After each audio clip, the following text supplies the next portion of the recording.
Lalu di data nomor 13 dikatakan, pada saat itu terjadilah gempa bumi yang dahsyat. 1/10 bagian dari kota itu rubuh, dan 7.000 orang mati oleh gempa bumi itu. Orang-orang yang lain sangat ketakutan, lalu memuliakan Theos yang ada di surga. Persis dengan kejadian Yesus pada saat gempa bumi, kuburan terbelah, orang-orang kudus bangkit berjalan. Sama. Artinya Yesus ini ada yang sudah mempraktekkan lebih dulu, diutus, dibunuh, penebus dosa, bangkit terangkat ke surga. Ada yang lebih dulu di Mesir. Belakangan cerita Yesus disalib tebus dosa, belakangan. Ada yang lebih dulu yang terjadi antara Sodom dan Mesir. Orang disalib juga nabi, Yesus juga nabi, disalib juga, nembus dosa manusia yang ada di atas muka bumi, bangkit pada hari ketiga, lalu terangkat ke surga. Sama seperti Yesus. Tolong tanyakan kepada pendeta kalian bahwasanya, loh kok ini ada Tuhan juga?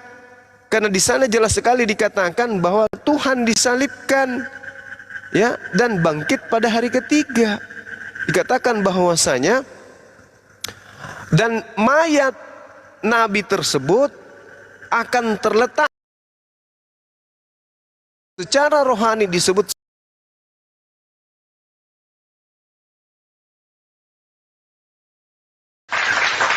Jadi ada Tuhan juga disalibkan di Mesir. Sama seperti Tuhan Yesus. Tanyakan kepada mereka, kok bisa ada cerita-cerita yang sama dengan cerita ini gitu. Bilang, oke, saudaraku ya. Lihat ya Bang ya. Oke, thank you. Saudara-saudara Naskar ini bilang Yesus itu tidak disalib. Tapi kamu mengatakan Tuhan itu disalib. Yang mana yang saya benarkan di sini? Kan begitu. Penyaliban itu terjadi, tapi Nabi Allah diselamatkan oleh Allah. Yang disalib kemudian adalah orang yang fasik, menggantikan dia. Kalau Anda tidak jelas, silakan. Dengar ya, kita dengar semua tadi ya. Bang Jumba mengatakan penyaliban itu terjadi. Jadi untuk teman-teman Laskar, jangan lagi bilang dasarnya penyaliban itu terjadi. Ini diakui oleh sama komandanmu sendiri, komandan Laskar. Dia mengatakan penyaliban itu terjadi, dan itu terima kasih. Kalaupun orang Kristen mengatakan penyaliban itu tidak terjadi, penyaliban itu tidak terjadi, yang kasihan itu Islam Bang, nggak ada mereka. Kan kenapa bisa? Paham nih. Penyaliban itu terjadi karena kedatangan Islam. Penyaliban itu terjadi. Penyaliban itu terjadi. Tapi yang disalib adalah orang yang menggantikan Nabi Isa alaihissalam yang kalian tuhankan. Oke, berarti udah 2 kali ya penyaliban itu terjadi. Intinya itu aja. Iya. Al-Quran surah An-Nisa ayat 157. Mereka tidak membunuh, mereka tidak menyalibkan, akan tetapi yang dibunuh, yang disalibkan adalah orang yang diserupakan bagi mereka. Terjadi penyaliban itu. Tapi yang disalib ini adalah surat An-Nisa yang kamu baca, Bung. Surat An-Nisa yang kamu baca itu mereka tidak menyalib, mereka tidak membunuh. Tapi kamu di sini bersaksi tadi penyaliban itu terjadi. Iya. Tidak menyalib Nabi Isa. Tidak menyalib Nabi Isa, tapi yang disalib adalah penggantinya, yaitu sang pengkhianat, yaitu sang fasik yang disalib, tapi bukan Nabi Isa. Nah, yang kalian sembah itulah orang fasik itu. Orang fasik yang Anda sembah, pengkhianat. Yang mengkhianati Nabi Isa lah yang kalian sembah. Karena dialah yang mati di atas tiang salib. Gitu loh. Intinya penyaliban itu terjadi ya. Terjadi. Oke, penyaliban itu terjadi. Yang disalib adalah orang yang diserupakan dengan Nabi Isa alaihissalam. Baca Yohanes 19 nomor 3.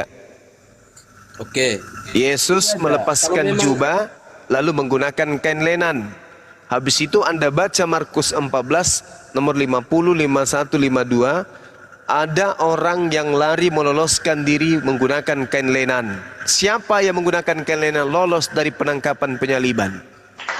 Nah, itulah dia Nabi Isa alaihissalam. Pertanyaannya, Kalau pertanyaannya siapa yang lolos itu yang pakai kain lenan? Jawabannya kain lenan. Kain lenan. Kalau nggak ada data mengatakan keterangannya itu ada namanya, cuman keterangannya kain lenan, berarti orang yang lari itu orang yang berpakaian kain lenan. Ya, nah siapa yang menggunakan kain lenan? Iya, orang yang berpakai kain lenan. Iya, siapa? Siapa? Saya kan nggak boleh menambah-nambah nanti. Kalau nggak ada keterangan bahwa itu adalah Judas atau siapa namanya. Intinya keterangannya siapa yang berpakaian kain lenan itu yang melarikan diri. Jika ditanya siapa orang itu, jika ditanya siapa orang itu, tadi kan yang lari itu orang yang berpakaian kain lenan. Siapa orangnya itu? Yaitu orang yang berpakaian kain lenan. Tidak ada keterangan. Ada Yohanes 13. Diri itu Yesus. Yohanes 13 nomor 4 ya, Ki. Nomor 4 ya. Ya, nomor 4. Coba baca itu.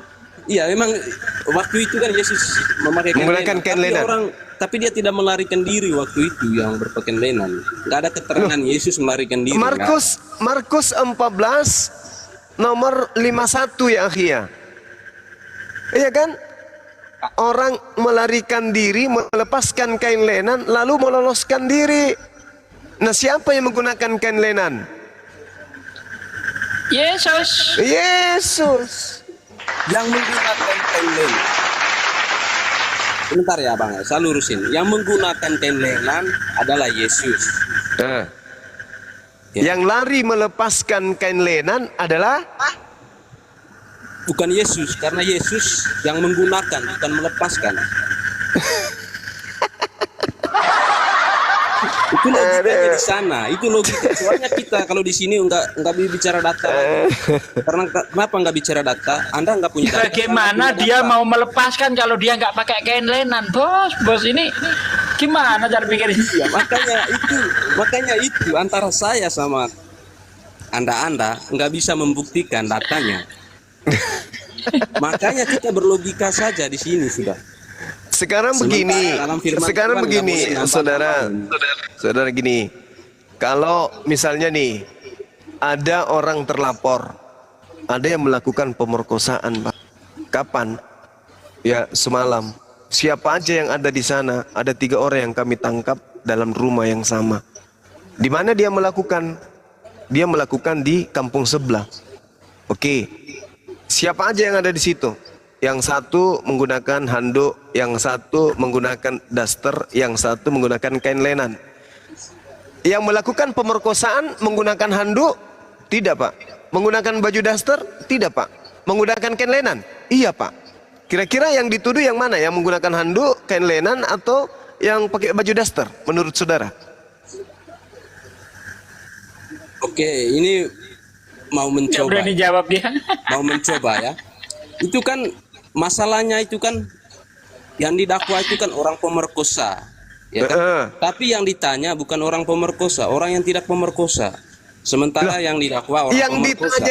Yang ditanya ini penulisnya. Kan menuliskan. Lukas 14 ada yang menuliskan, berarti Lukas melihat. Makanya yang harus ditanya ini Lukas, dari mana kamu dapat berita-berita kayak begini, Lukas? Markus, sorry. Kita nggak punya data, kita nggak bisa konfirmasi sama Lukas, kan begitu? Ke Markus. Iya, ke Markus nggak bisa kita konfirmasi. Hanya kita di sini. Anda percaya enggak? Anda percaya tidak terhadap kesaksian Markus? Saya percaya kesaksian Markus. Percaya. Tapi nggak ada. Terus kenapa Anda ragu tadi? Markus yang mengatakan, mengatakan bahwa ada yang lari melepaskan kain lenan. Itu Markus melepaskan kain lenan. Iya. Kalau Lukas tadi memakai kain lenan. Kain lenan. Aduh. Gimana sih orang? Ya kan? Orang yang memakai, orang yang melepaskan itu berbeda lah. Tidak, gini Bang, gini. Ada maling, kemudian tanda-tanda maling itu adalah menggunakan kain lenan. ketika ditangkap kemudian ada dua yang ditangkap. Yang satunya tidak menggunakan kain lenan, yang satunya menggunakan kain lenan. Kira-kira yang maling ayam tadi ini, yang mana menurut saudara? Yang tidak pakai kain lenan atau yang pakai kain lenan? Ya kalau begitu itu contoh kasusnya berbeda dengan kasus yang ini. Karena contoh kasus karena yang ditanya nanti, yang ditanya nih ciri-ciri malingnya itu, ciri-ciri maling berpakaian kain lenan. Harusnya jika dipertanyakan, pertanyaan juga demikian, siapa maling yang berciri-ciri berpakaian lenan, baru bisa kita konfirmasi. Tapi kalau pertanyaan siapa yang ciri-ciri nabi, ciri-ciri orang yang tidak berpakaian lenan tadi, yang nggak bisa dikonfirmasi. Bukan begini Bung, begini. Pertama, Anda menggunakan kain lenan, ya laskar surgawi menggunakan kain lenan. Lalu kemudian pelaku kedua laskar api tidak menggunakan kain lenan. Pelaku pencurian, curi ayam itu menggunakan kain lenan. Ini contoh ya, ini contoh. Nah, ketika kemudian dua-duanya ditangkap, yang maju sampai ke sel penjara adalah yang tidak menggunakan kain lenan. Yang menggunakan kain lenan melepaskan kain lenannya lalu kabur lari. Kira-kira pelaku pencurian ayam yang lari menggunakan kain lenan tadi, atau yang ketangkap ini, yang satu ini yang tidak menggunakan kain lenan? Pelakunya ketahuan menggunakan kain lenan. Pencuri ayam ini menggunakan kain lenan. Ketika digerebek, ada yang lari menggunakan kain lenan. Yang ditangkap tidak menggunakan kain lenan. Kira-kira yang melakukan pencurian yang kabur atau yang ditangkap? Coba jawab dulu.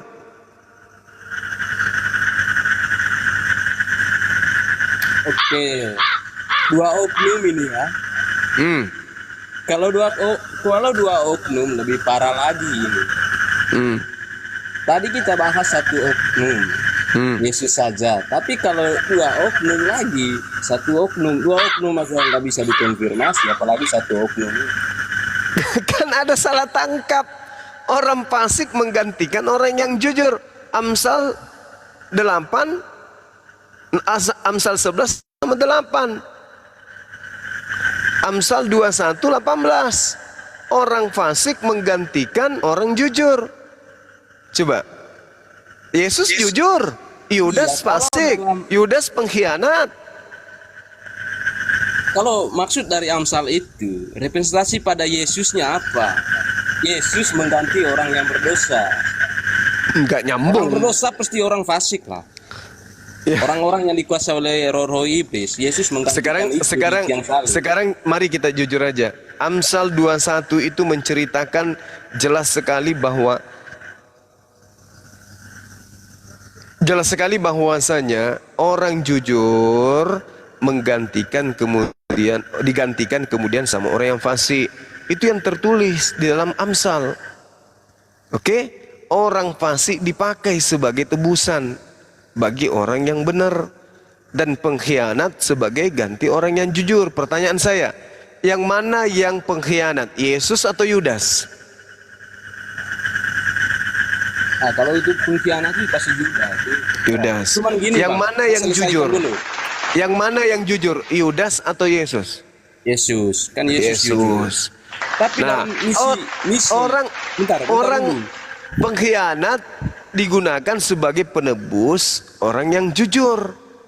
Cerita tadi di Yohanes 13:4, Yesus menggunakan kain lenan. Dia adalah orang yang jujur.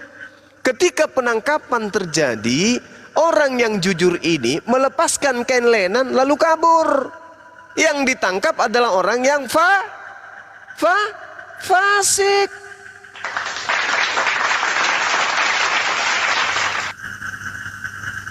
Enggak masalah, itu narasi Anda coba memperkuatkan iman agamamu, enggak apa-apa. Tapi kan semuanya enggak.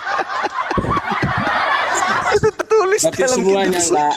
Semuanya Nggak nggak apa? ada keterangan bahwa Yesus melarikan diri, nggak ada keterangan di Alkitab. Tidak ada Cuman keterangan Yesus melarikan diri, tapi ada keterangan orang yang melepaskan kain lenan lolos melarikan diri. Siapa yang menggunakan kain lenan?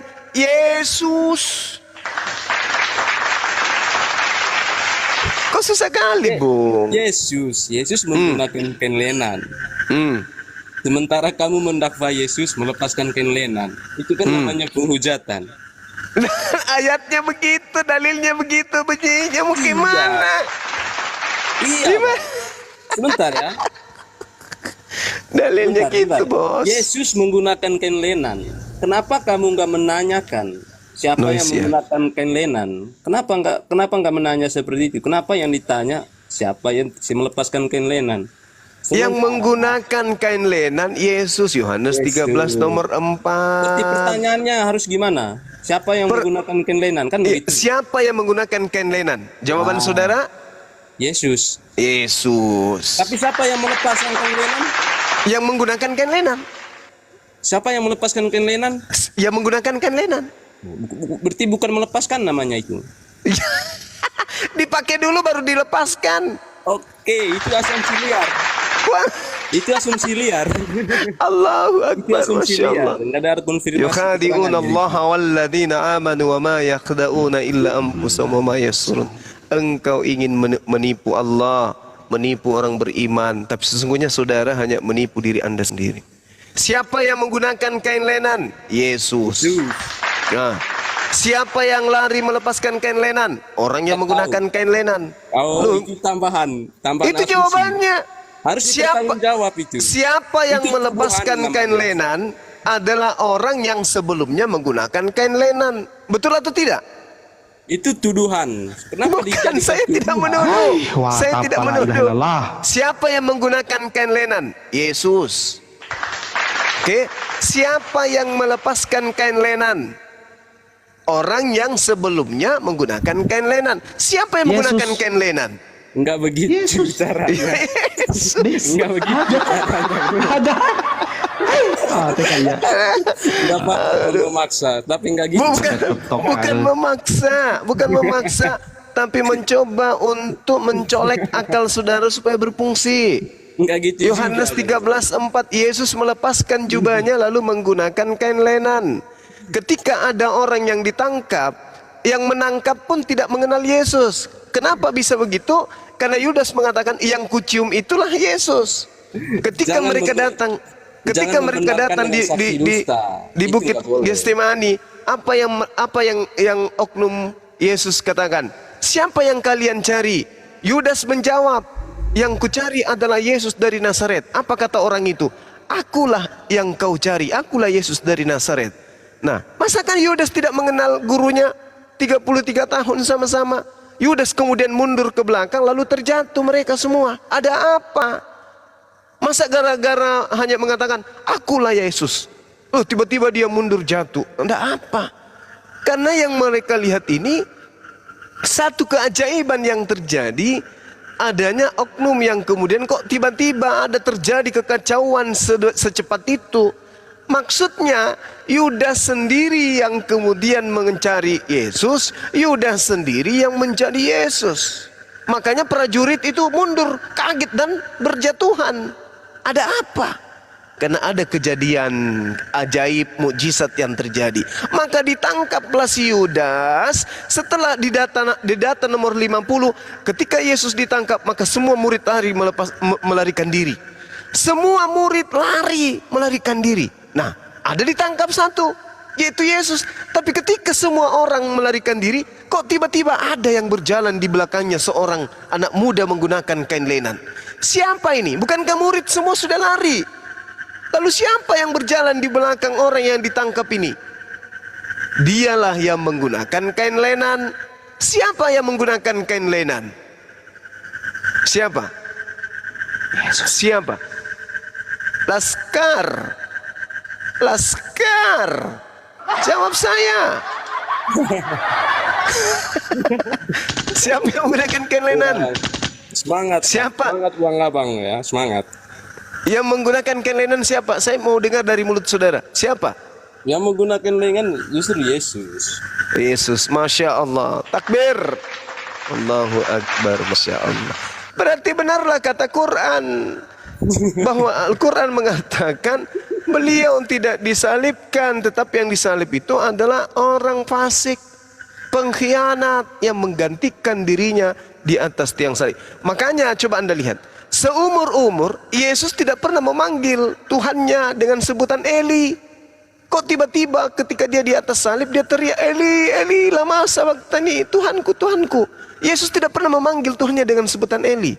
Selamanya Bapak, Bapak, Bapak. Tapi kok tiba-tiba manggil Eli? Kenapa demikian? Karena yang di atas salib itu bukanlah Nabi Isa, bukanlah Yesus anak Maria. Gitu ya Bung ya. Mudah-mudahan. Mana ini Bang? Jadi penyaliban atau ngejadi ini? Penyaliban kan terjadi, yang disalib itu kan penggantinya Yesus, gitu loh. Itulah yang kalian sembah. Itulah yang kalian sembah. Kenapa kemudian Yesus mengatakan di dalam Yohanes 6:70, Aku yang memilih engkau yang 12, tapi satu di antaramu adalah iblis. Iblis ini yang harus disalibkan. Makanya ketika Petrus protes, dikatakan Petrus oleh Yesus, iblis kau Petrus. Petrus, kamu iblis. Karena kamu mengingkar, karena kamu tidak mengetahui apa yang Tuhan kehendaki. Tuhan menghendaki agar pengkhianat ini disalibkan.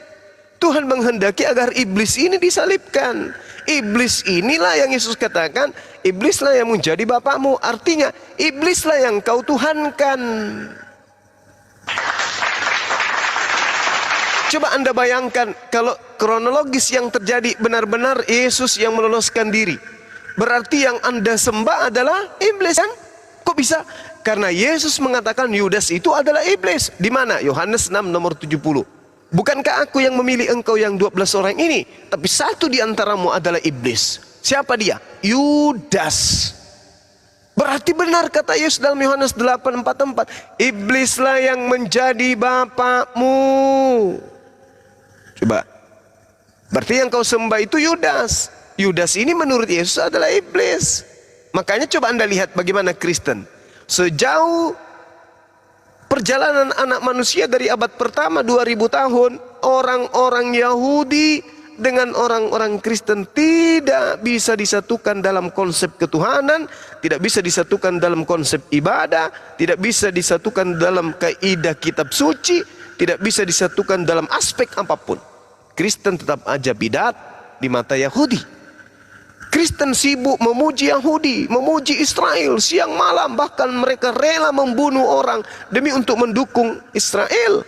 Tetapi Israel sendiri, Bani Israel sendiri tidak pernah mengakui Kristen.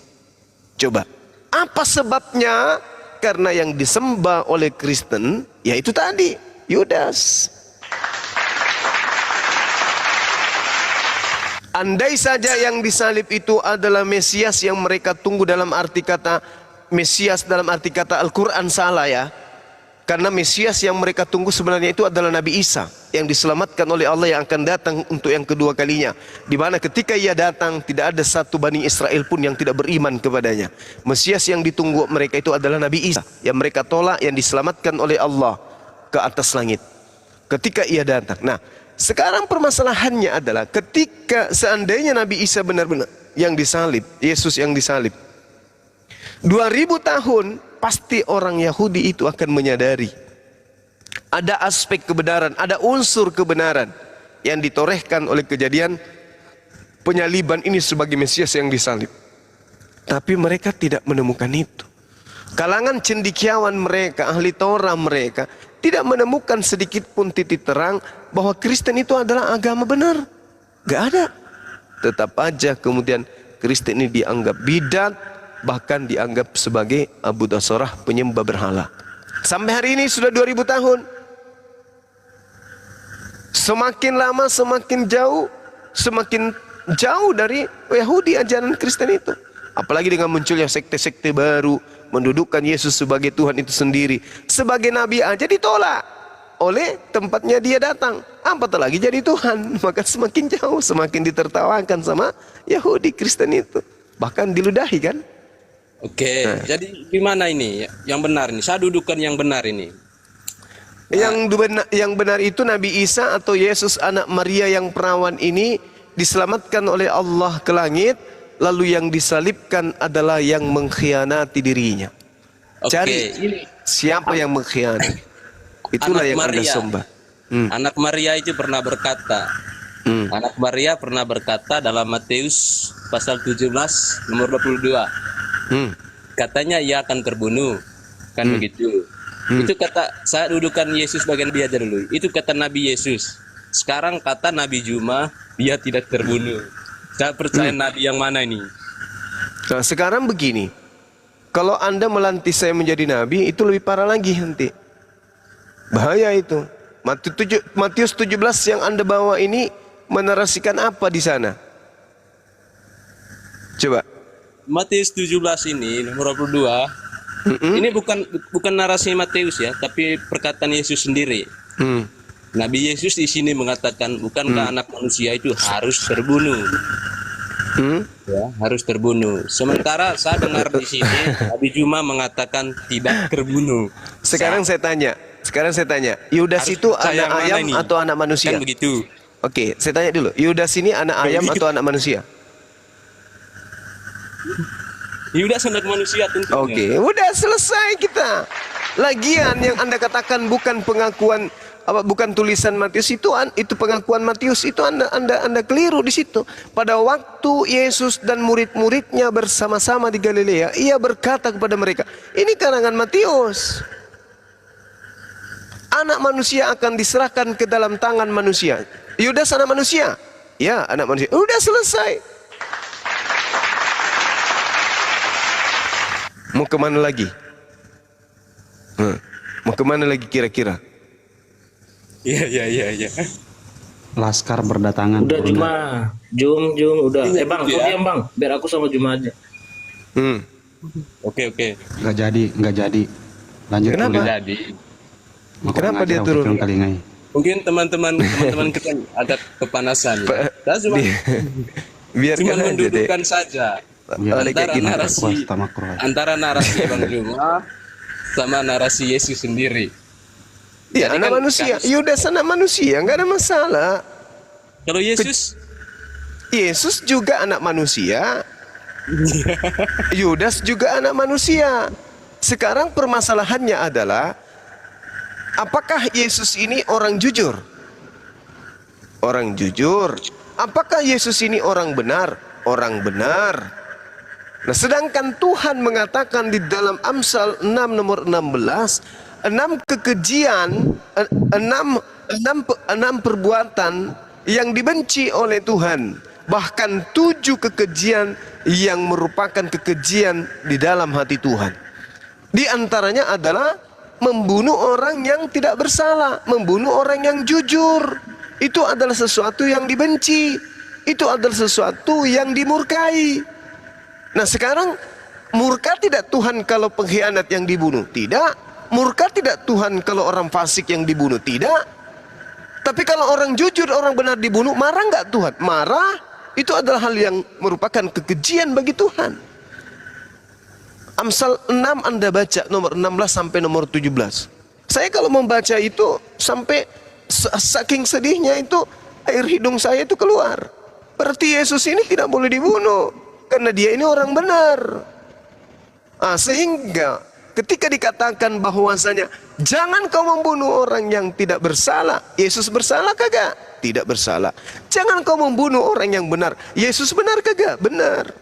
Kenapa dibunuh? Demi untuk memuaskan Romawi dan Yunani. Supaya apa? Supaya ada Tuhannya, menggantikan dewa Zeus. Maka katakanlah Zeus, Yesus lama-lama. Nah, sekarang permasalahannya adalah, betulkah yang menjadi korban di atas tiang salib ini adalah orang yang benar, orang yang dikasihi Tuhan, orang yang disebut anak Tuhan, orang yang disebut kemudian sebagai nabi kepada Bani Israel, orang yang jujur? Benarkah dia menjadi korban? Tidak mungkin. Tuhan tidak suka. Tuhan akan menyelamatkan hambanya yang jujur. Tuhan akan menyelamatkan anaknya. Itu diterangkan kemudian di dalam Mazmur 91. Tuhan akan mengirim malaikat-malaikat untuk menantang engkau di tangannya agar kakimu tidak terantuk kepada batu. Engkau hanya menonton orang-orang yang menyalipmu. Ya, lalu dikatakan di data nomor 16-nya, dengan panjang umur aku akan kenyangkan engkau. Artinya apa? Al-Quran benar. Makanya sampai hari ini ketika disebut nama Isa, umat Islam menyebutnya alaihi salam. Keselamatan atasnya, karena diselamatkan dari tangan-tangan orang kafir. Sekarang coba Anda lihat kondisi Anda. Lihat kondisi Anda. Yang pertama, Yohanes 6 nomor 70. Aku yang memilih engkau yang 12, tapi salah satu di antaramu adalah setan. Satu ya, ingat, satu. Yang kedua, Matius 26 nomor 59. Imam-imam kepala, bahkan mahkamah-mahkamah agama kemudian bersekongkol untuk melakukan kesaksian-kesaksian palsu untuk menyerahkan Yesus. Dua, setan lagi nih. Setan lagi nih, setan. Setan. Imam-imam kepala, orang Farisi, mahkamah agama bersekongkol dengan setan. Semua setan. Habis itu ada penyaliban. Di mana lagi setannya? Tuhan mengatakan Imamat 11, Imamat 1 nomor 2. Apabila engkau ingin mempersembahkan persembahan kurban, maka persembahkanlah hewan, ternak, kambing, domba, lembu, sapi. Nah, sedangkan yang Anda sembah menjadi korban di atas tiang salib manusia. Sedangkan Amsal 18 itu disebut sebagai persembahan kepada dewa Molok. Dari bagaimana sisi kebenarannya di mana? Orang yang dilarang dibunuh, dibunuh. Orang yang dilarang kemudian untuk jangan disalib, disalib. Itu tidak mungkin. Tidak mungkin. Makanya Kristen sampai hari ini tidak bisa menemukan titik terang antara pengajaran Yesus kepada Bani Israel dan ajaran Kristen yang ada di tengah-tengah kita. Gak ada kebenarannya. Aspek ketuhanan, menuhankan Yesus, siapa yang ngajarin? No, tidak bisa jadi Yesus. Siapa yang menyembah, yang mengajarkan menyembah kepada anak Maria?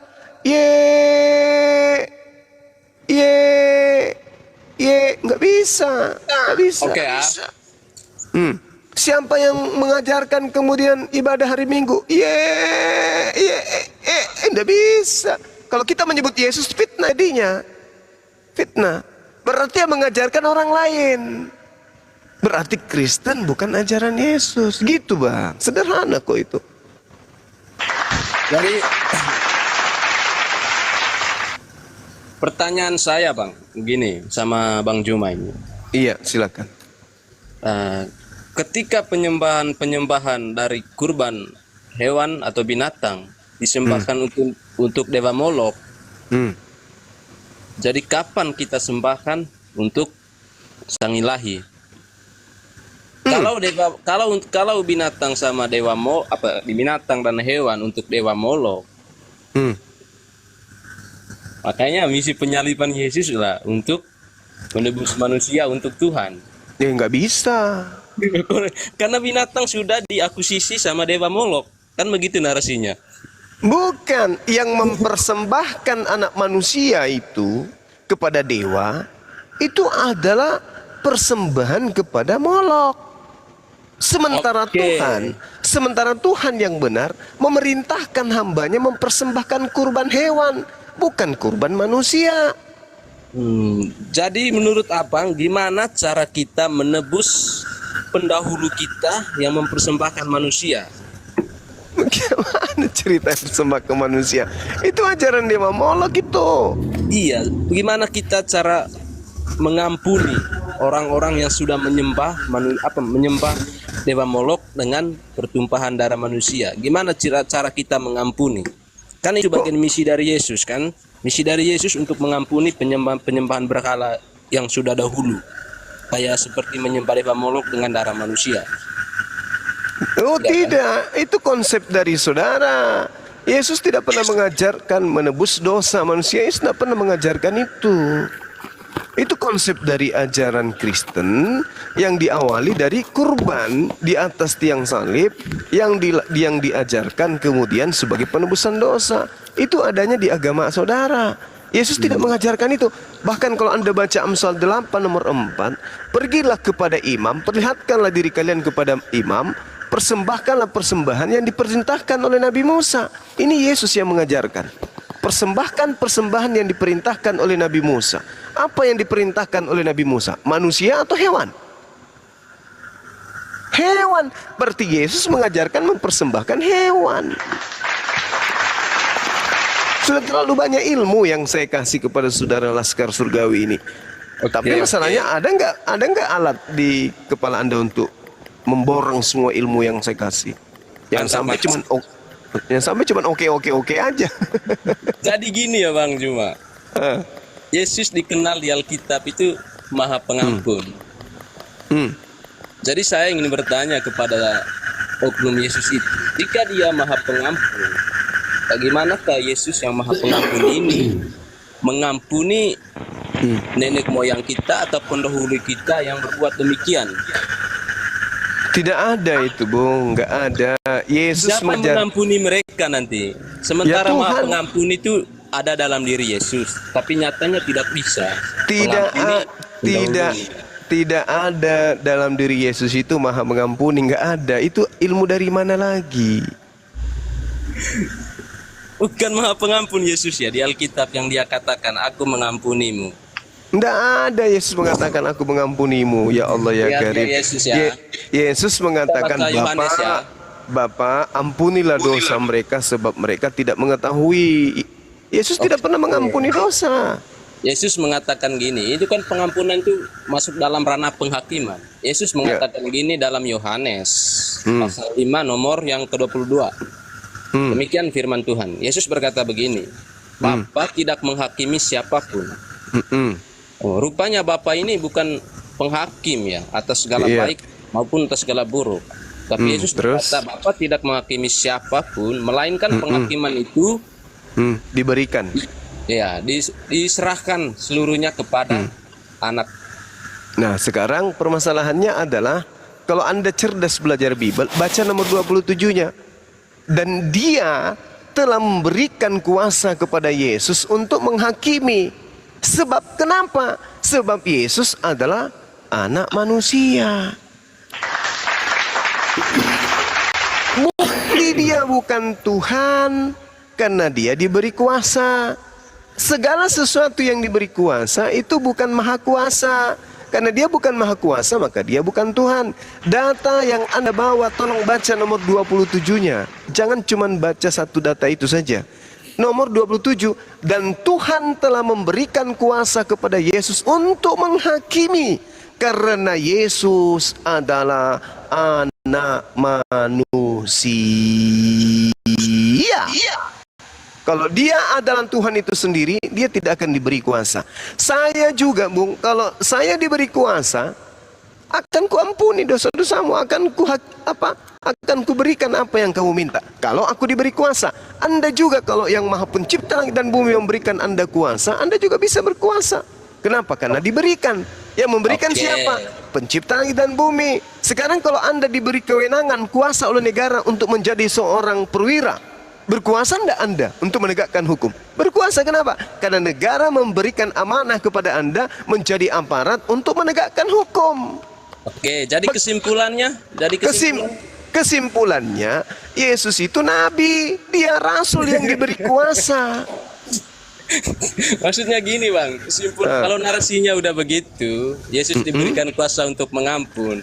Artinya kesimpulan berarti Yesus juga pengampun. Bukan diberi kuasa untuk mengampuni, dia diberi kuasa untuk menghakimi. La haula wala quwata illa billah. Iya, Yesus menghakimi itu kan atas dasarnya baik atau buruknya, kan itu menghakiminya. Dia kan hakim yang adil, ya kan? Makanya coba baca di dalam Yohanes 5 coba. Yohanes 5 Anda baca. Yohanes 5 coba Anda lanjut. Lanjutkan. Bukan. Lanjutkan apa yang saya katakan tadi. Karena ia menghakimi disebabkan karena dia apa? Karena diberikan kuasa. Diberikan kuasa. Itu kan pintar. Terus kenapa lupa ingatan? Jadi kesimpulannya apa? Yesus Kesimpulannya Yesus ini adalah duta. Dia ini adalah utusan Tuhan yang diberi kuasa untuk menghakimi. Tetapi penghakiman yang Yesus lakoni itu adalah penghakiman yang berdasarkan atas firman yang pernah Tuhan berikan kepada dia. Coba Anda lihat di dalam Yohanes 8. Jikalau aku menghakimi, maka penghakimanku itu benar. Sebab aku tidak seorang diri, tetapi aku bersama dengan Tuhan yang mengutus aku. Dan dalam kitab Tauratmu ada tertulis bahwa kesaksian dua orang adalah sah. Akulah yang bersaksi tentang diriku sendiri, dan juga Tuhan yang mengutus aku bersaksi tentang aku. Aku tidak menghakimi satu orang pun. Baca nomor 15-nya. Kamu menghakimi menurut ukuran manusia. Aku tidak menghakimi satu manusia pun. Dan jikalaupun aku menghakimi, maka penghakimanku itu benar. Sebab aku tidak seorang diri, tetapi aku berdua dengan Sang Tuhan. Berarti Yesus dan Bapa adalah dua. Itu. Ini ilmu sudah banyak kali kamu dapat. Berarti penghakiman Yesus ini benar adanya. Oke. Benar, karena dia menghakimi berdasarkan kuasa yang diberikan Tuhan. Makanya nanti ketika Anda ditanya, wahai laskar surgawi, sini maju ke depan. Aku mau tanya, siapa yang memerintahkan kamu menyembahku? Apa jawaban saudara? Oke, terlepas dari diberikan. Oke, jawab dulu. Bentar. Yesus kan menjadi hakim. Anda ditanya, wahai laskar, siapa yang memerintahkan engkau menyembahku? Apa jawabanmu? Iya, dia kan yang menyembah untuk menyembah Tuhan. Ya kan? Jadi kita dudukan saja dulu. Oke? Ini Kalau gara-gara Yesus kamu sudah ini. Masuk tawon di mulutku. Dikatakan penghakiman Gara-gara itu kamu. ada di tangan Yesus. Berarti waktu Yesus mengampuni. Udahlah, di gunung banyak hewan-hewan kecil. Gara-gara kamu tawon masuk.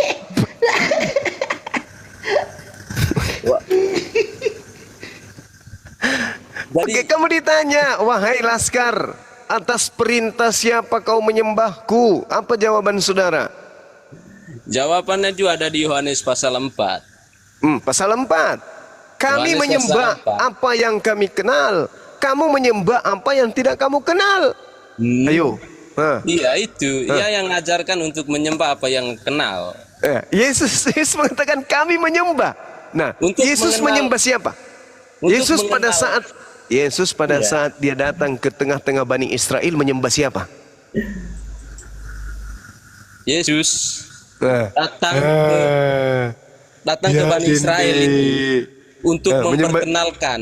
Menyembah siapa Yesus pada saat itu? Ya, Dindi. Dalam Yohanes pasal 4 nomor yang ke-24. Dia menyembah siapa? Yesus datang kepada bangsa Israel Menyembah? untuk memperkenalkan Allah. Menyembah?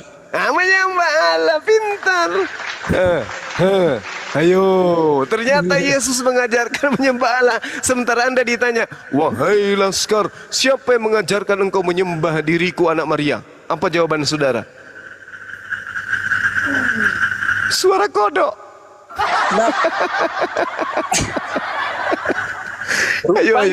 Rupanya kalau menyembah anak Maria itu kenapa? Lah, Yesus tidak mengajarkan. Makanya kan Anda mengatakan Yesus menghakimi. Bang Suma diajak ke atas. Bang Suma yang terganteng di kota Makassar, maju ke depan. Ya Yesus, kenapa Yesus mau ngajak ngopi lagi kau? Oh, enggak Bang Suma, aku cuma mau nanya. Siapa yang mengajarkan kamu tidak menyembahku? Apa jawabanku? Ya kamu. Kamu mengajarkan menyembah Sang Tuhan yang ada di langit. Oh iya, kamu ces dulu, tos. Tak. Ces kami. Kami pelukan ciuman kudus. Nah, kamu giliran kamu, laskar unyu-unyu ini yang pakai celana dalam warna pink naik ke sini. Siapa namamu? Laskar surgawi. Kamu menyembahku itu perintah siapa? Nah, apa jawaban saudara?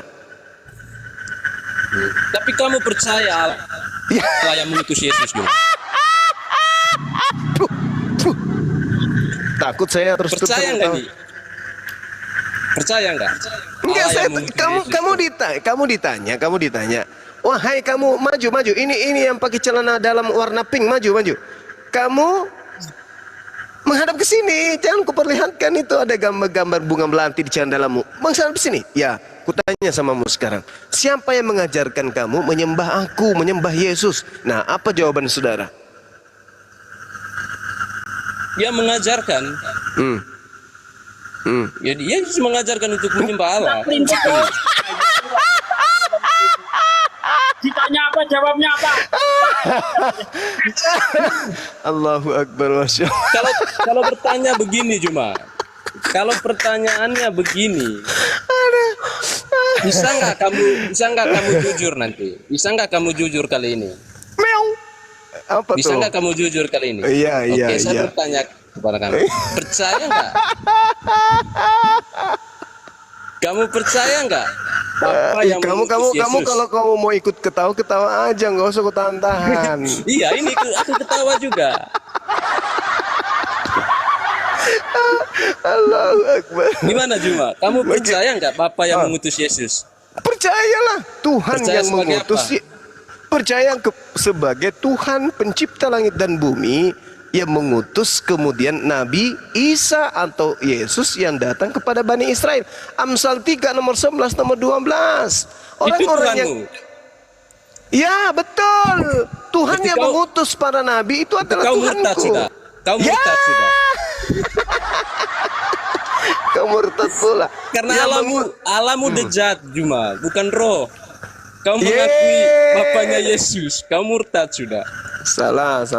Jangan gitu, jangan gitu. Yesus datang memperkenalkan Allah itu roh. Masakan Saya konfirmasi ke kamu percaya Juma, kamu bilang percaya, itulah iya, Tuhan yang masalahnya sekarang begini. Ketika kamu Begini, murtad, saudara. Juma, Gini. makanya kamu jujur. Oke, sekarang Jangan sering blunder. apakah Yesus menyembah makhluk halus? Jawab. Tidak ada keterangan makhluk. Berarti sembahan Yesus bukan roh. Karena bukan makhluk halus. Bukan roh. Berarti Yesus berbohong. Berarti Yesus berbohong. Nah, sekarang permasalahannya adalah apakah Berarti Tuhannya Yesus berbohong. apakah Tuhannya Yesus itu makhluk halus? Tuhannya Yesus bukan makhluk. Dia nggak pernah mengatakan Tuhan Iya, makhluk. berarti bukan roh. Aduh, saudaraku ini. Aduh, masih ada rasa tawonnya ini di mulut. Bahaya itu cuma. Bahaya buat kamu. Jangan kamu mengakui Bapa yang mengutus Yesus itu alamu. Jangan. Kalau begini, orang-orang Yahudi, orang-orang Nasrani itu mengira Tuhan itu punya anak. Tetapi setelah ditemukan Amsal 11 nomor 12, ternyata yang disebut Bapa itu adalah Tuhan itu sendiri. Kenapa? Karena ibarat kata Tuhan itu adalah ayah yang senantiasa mendidik anaknya. Tuhan menginginkan orang-orang pilihannya ini sebagai manusia spesial yang mendengarkan didikan, yang taat. Makanya ketika Nabi Abraham datang, dia taat kepada perintah. Bahkan sampai diperintahkan menyembelih anaknya pun dia taat. Itu selaksa ayah yang sedang mendidik anaknya. Selaksana ayah mendidik anaknya. Sampai anaknya itu taat. Nabi Musa datang, diperintahkan. Ketidakberdayaannya beliau kemudian melawan Fir'aun. Kenapa? Karena diperintahkan. Manusia biasa diperintahkan melawan Raja Fir'aun. Mana bisa? Lari mau menyeberangi lautan luas bagaimana bisa? Tapi karena dia taat kepada perintah Tuhannya, maka itu pun dia lakukan. Begitu juga Yesus. Ketika dia datang, dia taat kepada Tuhannya. Apapun yang diperintahkan Tuhannya, dia lakukan. Begitu juga Nabi Muhammad. Ketika datang Tuhannya, perintah Tuhan kepada dia, ditaatin. Laksana mereka hormat kepada ayah. Bukan berarti ayah dalam perspektif di sini adalah ayah manusia, tetapi pendidik, yaitu pencipta langit dan bumi. Itulah yang saya sembah. Itu loh. Ya, berarti ditarik kembali tadi pernyataan tadi ya. Apanya? Yang mana? Makhluk halus. Kamu tidak mempercayai Bapa yang mengutus Yesus. Saya percaya yang mengutus Nabi Isa alaihi salam adalah hakikat esensi yang maha suci, maha tinggi yang kami sebut dengan sebutan Allah Subhanahu wa taala. Dah selesai. Jadi bukan makhluk halus. Intinya gini ya. Aku apa turun lagi? dulu ya. Kok intinya ini? Mau kemana? Wah, capek ngantuk udah. Itu aja titip ya. Titip Iya. Yohanes pasal 4 nomor 24 tadi. Jangan lagi cuma. Ya, jangan lagi. Blunder itu namanya. Allah. Saksi depan laskar nih soalnya. Masya Allah, subhanallah. Tuhan Coba apa? Tuhanmu bukan Tuhannya Yesus, ya itu. lucu itu. Karena di Tuhan dalam Yesus, bro. dengarkan, Kejadian 17 nomor 7. Aku akan mengadakan perjanjian kekal untuk engkau Abraham, untuk anak-anakmu keturunanmu secara turun-temurun. Bahwa aku akan menjadi Tuhanmu, ilahmu, ilah anak-anakmu, ilah keturunanmu secara turun-temurun. Jadi kamu tidak bisa mengganggu itu. Itu janji Allah, janji Tuhannya Abraham kepada Bani Ishak dan Bani Ismail. Sedangkan Kristen bukan berasal dari Bani Ishak, tidak berasal dari Bani Ismail. Jadi Islam berasal dari Bani Ismail, Yahudi berasal dari Bani Ishak, Kristen dari Bani apa Kristen? Bani apa? Bani Tawon. Kalau Kristen juga. Kristen itu Bani Yesus karena mengikuti Yesus. Kan itu namanya, pengikut Yesus. Ada Bani Yesus. Ada juga kampret-kampretnya kamu sedikit ya. Pengikut Yesus kan Kristen. Oke ya. Oke Bung, besok lagi ya. Ingat. Next ya. Thank you. Terima kasih semua ya. Iya. Ingat semua materi yang kusajikan Oke. itu adalah ilmu yang tidak akan pernah bisa diajarkan oleh pendeta di gereja. Berterima kasih dong. Ya, sama tadi ya. Kamu jangan mengakui Tuhannya Yesus adalah Tuhanmu ya, jangan. Murtad kamu nanti. Udahlah, udah kamu istirahat sana, udah.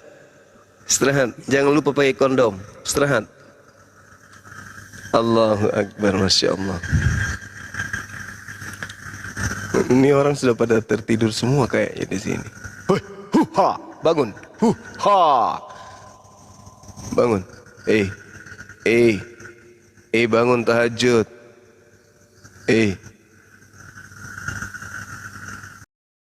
Loh, saya disuruh di sini bersama dengan kodok-kodok yang ada di sini. Hei. Orang-orang gurunda. Dibiarin tidur ini. Dibiarkan sama aku, dibiarkan sama